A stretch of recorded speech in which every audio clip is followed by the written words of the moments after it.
Hi everyone, my name is Jana Dash and I'm one of the counselors at Islander Middle School. Every year around this time, I have the distinct pleasure and honor of hosting the incoming sixth grade parent student panel event at our transition night. We are clearly doing this event virtually this year, just as we did last year. But I wanted to revise my introduction to let you know that the panel that we are accessing is going to be students who actually, it's going to be comprised of students who will be in eighth grade next year rather than seventh grade. And I know that might seem a little unusual, but the reasoning behind why we chose to do it this way is that we feel that next year's eighth graders had a more authentic sort of traditional sixth grade transition than the batch of students from last year. And so we have opted to keep this video with last year's panel because it really allows the students on the panel to talk about their experience with the transition from elementary school to in-person learning here at IMS, which is hopefully what we will be experiencing again next year. So as you watch through this video, you'll get to hear from a panel of experts who will tell you and your student all about what it's like to be a sixth grader at IMS. And they answer a lot of the questions that are probably burning on the minds of our incoming class. And we just really hope that everybody knows how excited we are to welcome a new batch of students back. We're really encouraged and hopeful that we'll be in person and we can run things as we have done historically. If you have any questions, of course, your counseling team is more than happy to help. We know that there's a lot of eagerness and excitement about transition in general, and perhaps next year more than ever because we're just all so excited about being back in person. So please sit back, relax, enjoy this video, hopefully learn a thing or two about the transition to sixth grade, and know that we are very excited and eager to meet all of you as the next batch of incoming sixth graders. Thanks so much. Enjoy. Well, hi everybody. Thank you for joining us for our sixth grade panel. We are so lucky to have this amazing collection of sixth graders here tonight to tell us about their experience of being a sixth grader at the middle school. We're going to start out by introducing our panel and letting them share out some of their favorite things about being an Islander Middle School student. Maggie, we'll start with you. Hi, I'm Maggie, and one of my favorite things about being an IMS sixth grader is how nice the teachers are. They're very understanding, and you can ask them any question. Hi, my name is Oscar, and one of my favorite things about Islander Middle School is the lunch that they have there. They have a nice variety of options, and you get to have fun with your friends during that time. Hi, my name's Naledi, and some of my favorite things about being at Islander Middle School are probably the new opportunities. We have, I feel like, better PE programs, and it's easier to learn languages, and you get to pick your courses. Hi, I'm Anisha, and my favorite thing about IMS would be getting to meet new people and how nice and kind everybody is. Hi, I'm Henley, and my favorite thing about being at IMS is probably having so much independence. Hi, I'm Sid, and my favorite thing about IMS is that the teachers let you voice your own thoughts, and also there's so many opportunities outside of school through the clubs and after-school activities that you can pursue new things. Hi, I'm Carlos, and one of my favorite things about IMS is how all the kids from all the schools are together, and so it's being from the kids from your school with everyone. All right, that's awesome, you guys. Thank you. All right, Maggie, thank you so much for being with us. I just wanted to start out by asking some introductory general questions about middle school. Can you share with us some of the biggest differences that you noticed between elementary school and middle school? Yeah, so I went to Lake Ridge, and there it's much different because we only had one building, but in middle school there's three. There's like the new building, there's the 300s hall, and there is the old building. Most of my classes were in the old building, so it was pretty easy to remember my route. And there's like a lot more people because it's like all four elementary schools all together. And I was really like nervous about that, but you make a lot of friends, and like there's just like a lot more people and more teachers, and you have like 6 different periods, so you have like 6 different teachers. And there's Gator time, which is like a study hall, which is really helpful because you can get like a lot of homework done in that time, so that you don't always have to do it at home, which is different from elementary school. And it's just a lot, like you have a lot more independence and more chances to like show yourself. And you get like, yeah, you get to take home your iPads. Like in elementary school, we had them, but we couldn't take them home. So we can take home our iPads, and like we can decorate them and get new cases and stuff. Cool. Before you came to 6th grade, did you have nerves? Were you nervous about stuff? Yeah, I was really nervous. I was nervous that I would get lost and that I'd get bullied and that the teachers would be mean. None of that was true, though. Everybody was really nice, and I didn't get lost because I practiced my route between classes, and everybody was just really helpful when I needed help. Awesome. So none of the things you were worried about were actually things you needed to be worried about? No. Okay, that's probably good for our incoming 6th graders to know, right? Well, thank you, Maggie. Yeah, thank you. Okay. All right, Oscar, thank you so much for joining us. I wanted to ask you some questions about your transition to IMS. Can you talk a little bit, or first I should ask, do you remember your first day of school? And if so, can you tell us a little bit about it? I remember it quite well. What made it so remembering and easy was the 8th grade web leaders, which is a group of 8th graders that set aside their time and their effort to make the 6th grade year a fun year. They lead all the 6th graders in activities, and they make the first day of school really smooth. They take you to all your classrooms, and they make it really easy for you. I think it's a great group of, I think it's a great group. So did you spend the whole day with your teachers or with your web leaders, or was it some of each? It was some of each, but the web leaders were the first ones to greet us. They welcomed us with open arms, and they had nice banners, and they were cheering for us.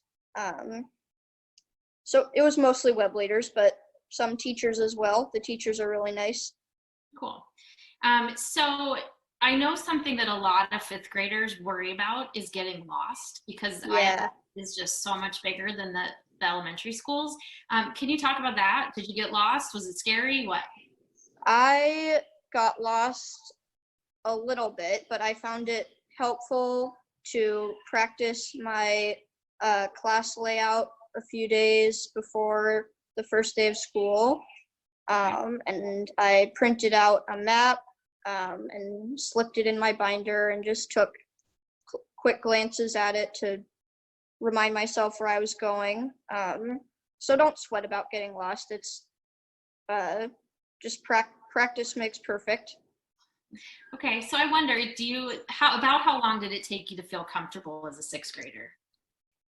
It did not take too long. Everyone at IMS is really welcoming and kind.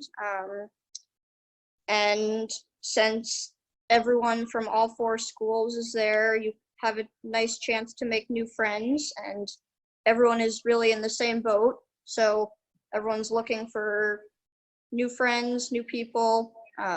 It didn't take too long. That's awesome. Well, thank you so much, Oscar, for your answers. We appreciate it. Thank you.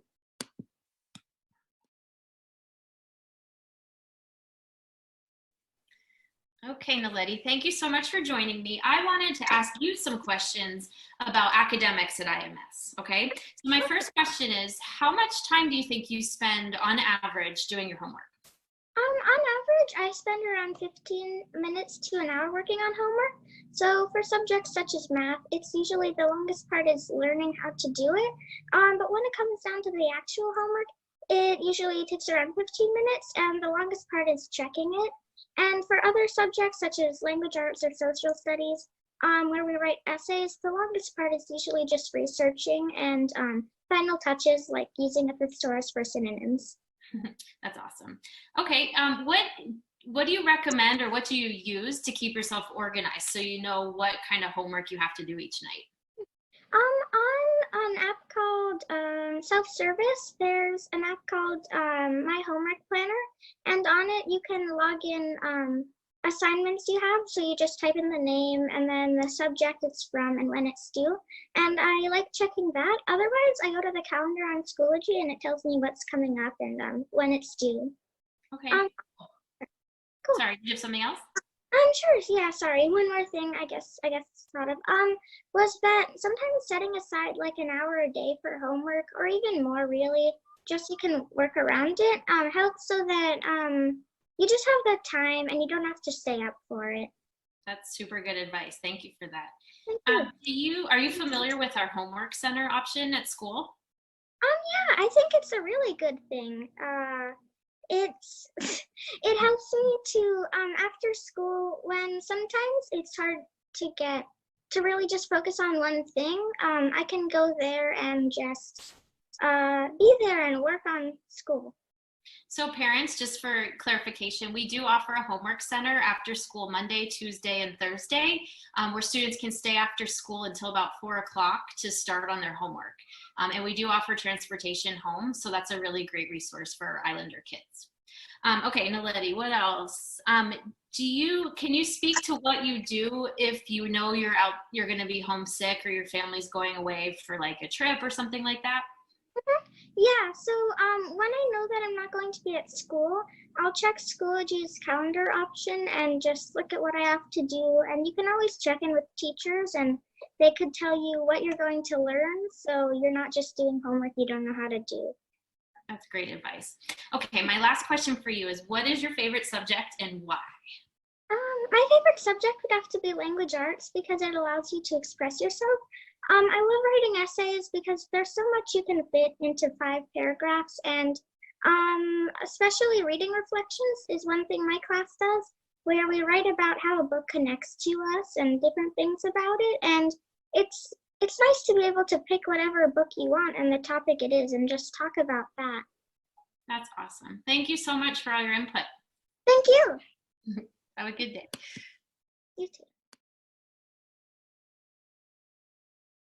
All right, Anusha, thank you so much for joining us. I wanted to spend a little time talking to you about some of our technology resources at school, specifically Schoology and Skyward. Can you share out a little bit about what Schoology is? Schoology is an app on your iPad where you go to view all your assignments and materials, and you can also go there to view updates from your teachers. Okay, and how can you use that if like you forget something? Is that a resource that you could reach out and connect with? Definitely. You can use Schoology to message your teachers through the messaging tool. Also, you could update for your whole class if you want to ask a classmate as well. Okay, and how often do you recommend somebody check Schoology? I would personally check Schoology every day because teachers can post something new whenever, and it's good to just check and be updated with your class. Okay. Another kind of technology that we use a lot is something called Skyward. Can you tell families what that's about? Skyward is an app to check more of your grades and missing assignments. And if you wanted to view a grade you got on an assignment, you wouldn't go to Schoology for that, you'd go to Skyward. Okay. And I'm wondering, how often do you check Skyward? I check Skyward once or twice a week, specifically because teachers, they need some more time to view all the students' grades and put them in Skyward. Okay. Do you find that these are valuable resources as a student? Yes. They're very resourceful and very helpful. Okay. Awesome. Thank you for sharing.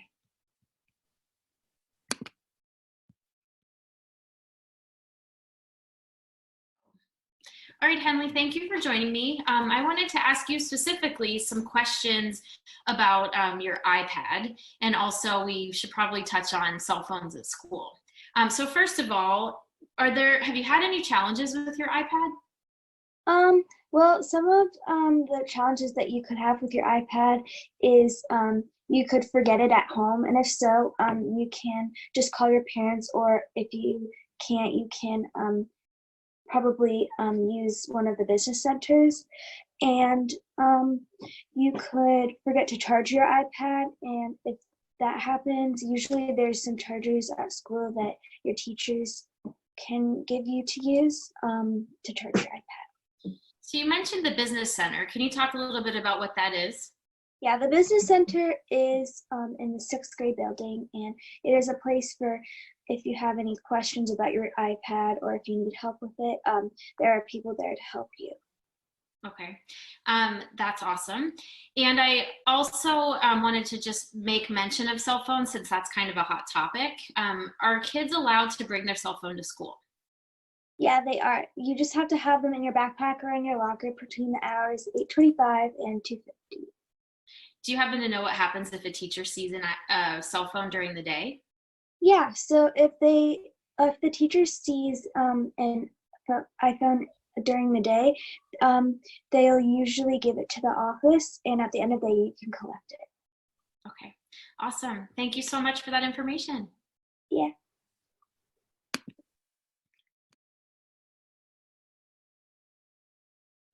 All right, so thank you for joining me.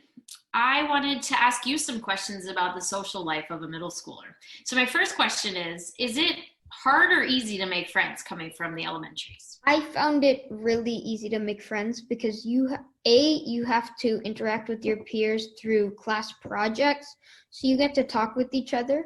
And also, there's a lot of people with different interests. So through after-school clubs, you can meet people with your same interests, and that's how you can kind of become really good friends.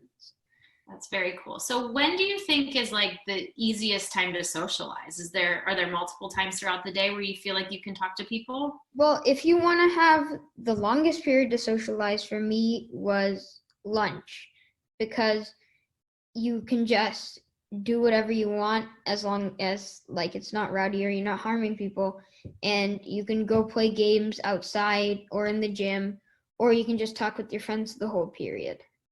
Cool. And what about like throughout the day? Well, lunch with them? There's passing periods where if you want to just talk with your friends for 2 minutes, you can. And even though 4 minutes might not seem a lot, it's actually long enough to walk and talk with your friend to your next class. And there's also after-school activities and clubs, which are great to socialize. So that's awesome you mentioned that, because that was my next question.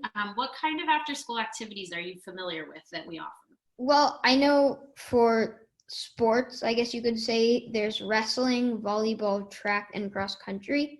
But then other than that, if you want to be competitive, you can participate in Science Olympiad and robotics. And then I know that there's a lot of like fun clubs where there's drama club, Dungeons and Dragons, and chess club, but I don't know, I'm not familiar with any more, but there's quite a bit. Yeah, that was a pretty good list. I'm thinking, I'm pretty sure we have a bridge club, and I think you maybe covered everything. I do know we also offer girls volleyball in the fall, but there's more information about that stuff to come. Okay, and it sounds like you've been pretty successful at being social. What's the best part of your day in terms of getting to be with friends? I really enjoy lunch because I can play games with my friends and I can socialize with them. And for me, I use lunch to kind of unwind, because your first block of classes can be heavy, and then when you go transfer to your second block, you need a break sometime in there. But then I also really like the after school clubs. I was part of Science Olympiad, so I get to talk with my friends, but also build things and have experiments. And then I also did cross country, which I had fun mingling with people from different classes. Awesome. I actually just thought of 2 more clubs. Sometimes we have a debate club, and we also have Destination Imagination. Okay. But you did an awesome job remembering all of that. So thank you so much for your information. That was great.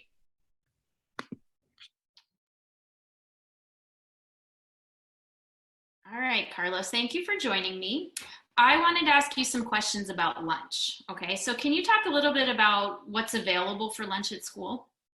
At lunch, there are two sections. There's the hot lunch, where it has food they have every day, like slice of pizza, nuggets, and burgers. And then we also have a snack bar where you can get little snacks and drinks. Okay. Is there enough time to eat at school?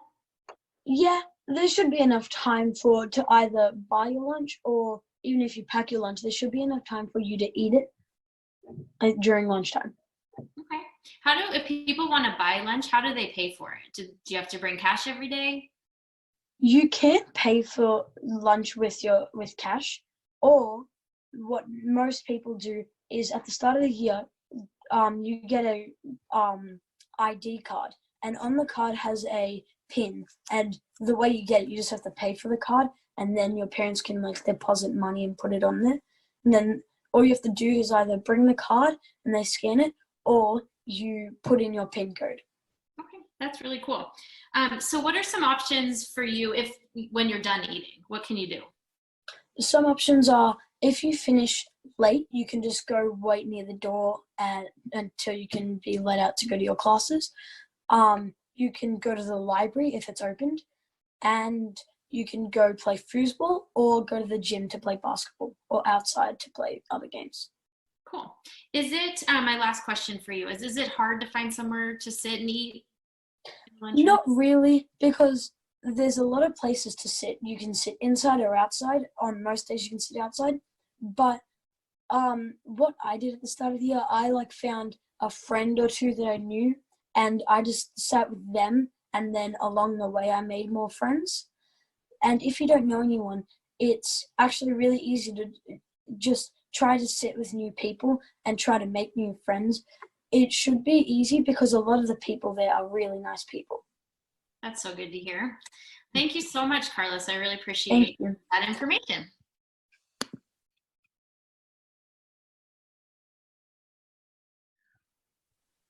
All right, everybody. Thank you so much for joining us for our super informative 6th grade panel discussion. We hope we've answered a whole lot of questions for you guys.